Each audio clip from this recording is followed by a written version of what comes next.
violence. Sometimes I later learn they're, Marines in plain clothes. That's happened. I've had Marine Corps colonels and people try to set me up in America. This is a serious issue, folks. This isn't a game. And I haven't ever been in a shootout with people. I am good with a gun. I've got that Texas heritage, but I've been in a lot of fights. And I've had people pull a gun on me, it's not fun. Okay, so I'm not, even though I survived all the things I witnessed, I've seen enough violence to be able to tell people this is not a good place to go. Anonymous, again, if you're looking for violence, remember, he who shoots first loses. And remember, you start killing people, you're not going to be anonymous. Austin, Texas, Alex Jones. All right, we're taking your phone calls. Got guests coming up, but I'll get to James and Robert and Jacob and Max. Anonymous, people just joined us. He was saying, when do we start using our Second Amendment? Anybody tries to take you to a FEMA camp for political reasons, anybody tries to, take your family to a re-education center, you don't just have a right, you have a duty to defend yourself. But we need to absolutely do everything we can in the information war, the First Amendment, that's a lot mightier than the sword, if you'll use it. That's why big corrupt governments want to go right to violence, because they don't want to face us. I'm not one of these pacifist people all the way, like Gandhi or Martin Luther King or Jesus Christ, our Lord and Savior. But I go all the way with that until they're trying to load people on trucks to take them to some re-education dungeon.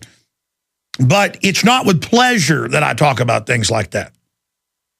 A lot of these people who I hear talk about violence, they talk about what they're going to do at their house if the system comes. If you ever get to that point, you don't wait at your house. You go out and find people. Let me just tell you something. All of you out there talking about what you're going to do, why do you always talk about at your house, folks? That's a death trap. I don't want to get into resistance here, but you better learn a little bit about it before you start talking about it. And then, are you really going to be sitting there down some side street and wait till cops are changing shift and open up from a disclosed location, from a secret location, a hidden location with a high-powered rifle and shoot a bunch of them? You really going to do that? You really going to do that? Because everybody that wants a revolution and let's go kill some people, that's what they talk about.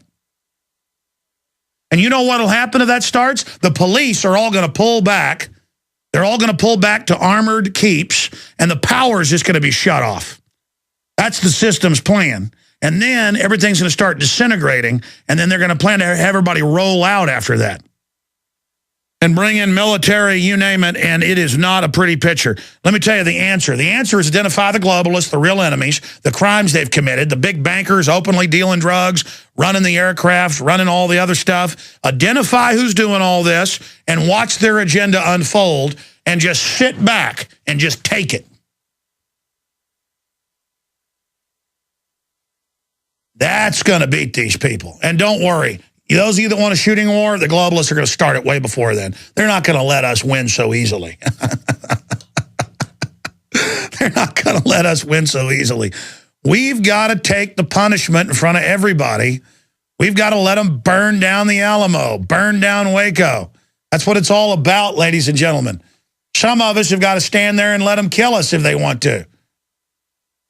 The more I think about it, I'd probably just, I love life so much I'm willing for them to kill me. I would never commit suicide, but I'm not worried about being struck down. That's what it's all about. Don't you understand that, ladies and gentlemen? That's what it's all about to be a man. It's about being willing to die for women and children. That's what civilization is built on. Not being sent overseas because you think you're fighting for women and children, but to really here in your own country. All right, you got 1 minute as we go out to break. The endless talk of violence is not the road to go, in my view. Go ahead, Anonymous. Oh, he just hung up. I was going to go back to him. That's another discussion that has to be had.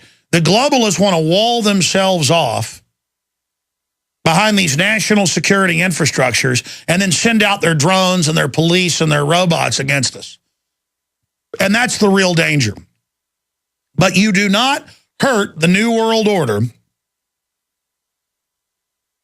Because in all these staged federal deals where they go out and create a fake militia to demonize militias, it's always they're going to target police and military. That way they can go to police and military and say, see, these guys want to target you to create that new enemy, rebels versus, the bluecoats. We don't let them frame the debate. We don't let them frame the paradigm. We don't just jump into the uniforms they say. We go out with the info, which is violent. The truth is violently powerful, and we use it. You have weapons in the info war. All right, we are going to continue with your phone calls after Tyrel Ventura leaves us with Robert, James, Jacob, Max, John, and others. Tyrel Ventura has been in quite a few films on his own right.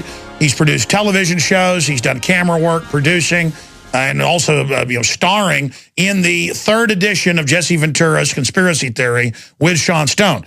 Now, they killed one episode, the Homeland Security episode last year. A lot of other stuff happened I'm not at liberty to talk about. You get told this stuff off record. They don't, for whatever reasons, they've been sworn to secrecy, but it's like something out of a movie. Now, I was part of shooting and just amazing interviews at rocket bases and just all sorts of craziness.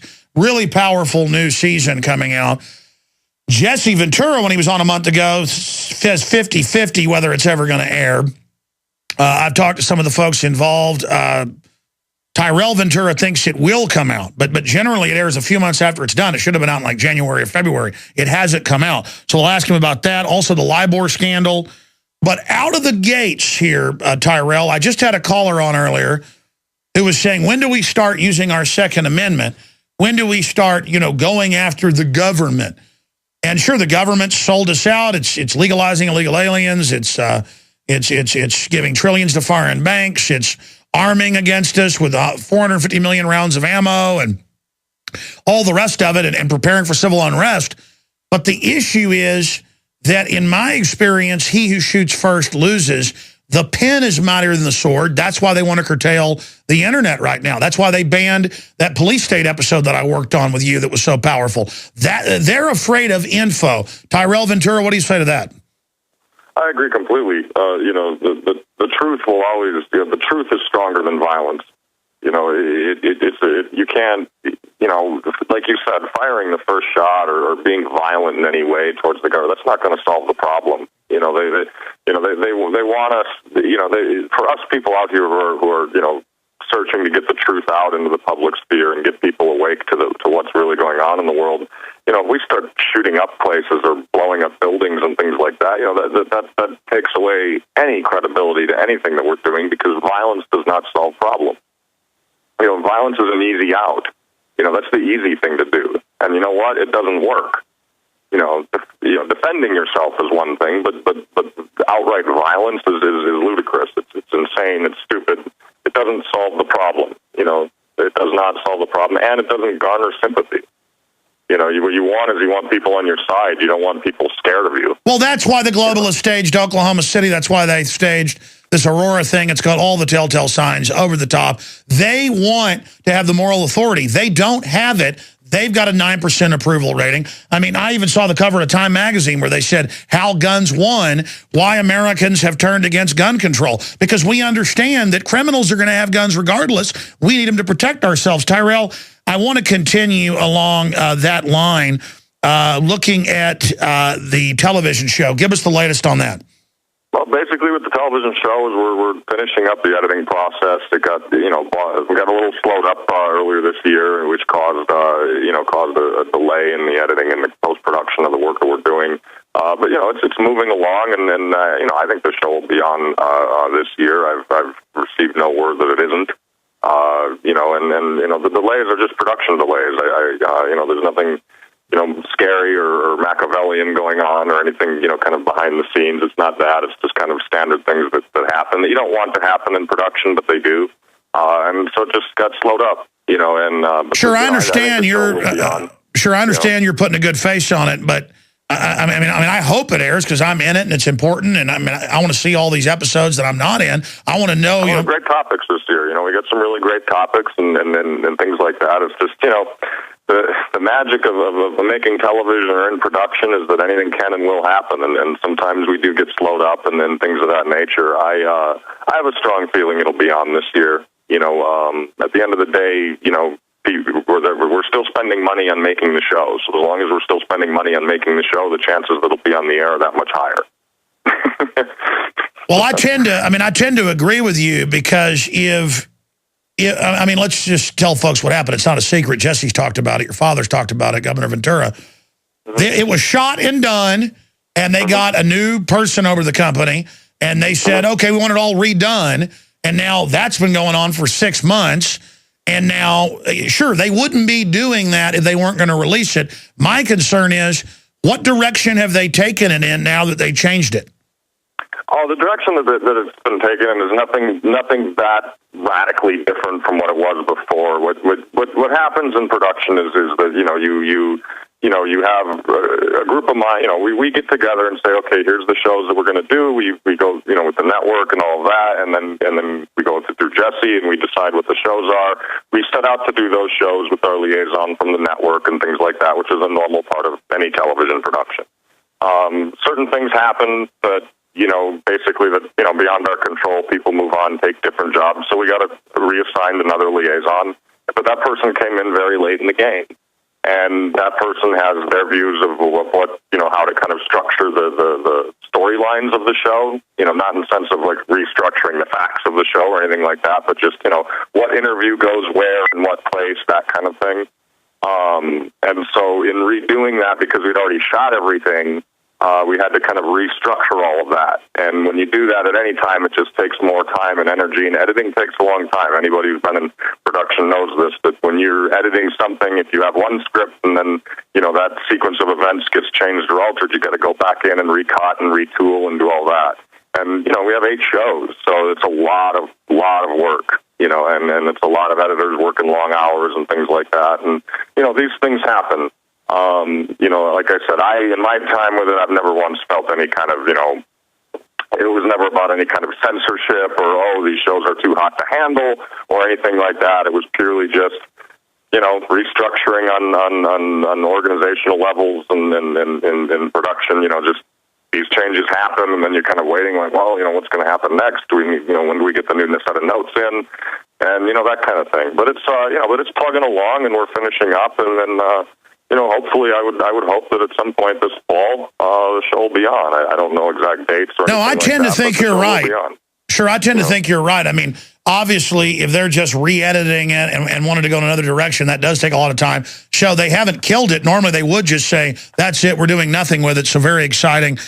Really if they, after all this time, if they truly wanted the show to be over, they could have pulled the plug at any time. But I don't think they do. I've always gotten the sense that they're happy with the show in general, and things like that. And we're happy. The shows are going to be wild and woolly, and then we're going to hit some topics that I don't think anybody ever would predict Jesse going into, which was a lot of fun this year, and hitting some stuff that is a little bit different from previous seasons that should be rather entertaining. Yeah, like your dad and David Icke in a big meltdown. Oh yeah, that's going to be a hell of an interesting show, and it's interesting seeing Jesse go up against someone like David Icke, or not even against, but just it's interesting to see Jesse in a room with David. They're both really amazing personalities. Well, I mean, I can say that your dad was open-minded about it because I know his view on things, and I I've talked to both sides, so I know kind of the comedy of errors that happen. But it's going to be amazing. I hope it gets on air. Let's shift. It will be. Good. Let's shift gears now into some of the other big subjects. Your dad and you did that incredible last season. Interviews with all these Wall Street people admitting the fraud. Now it's coming out that they're laundering money for drug dealers, aircraft for Al-Qaeda, all of it, HSBC with Al-Qaeda, all of this, the LIBOR scandal. I mean, that really vindicates everything we've been breaking down. To me, the LIBOR scandal is to me the biggest crime in modern history. I think it affects more people than any assassination that we could look into, and possibly even, maybe not on a casualty level, but even 9/11.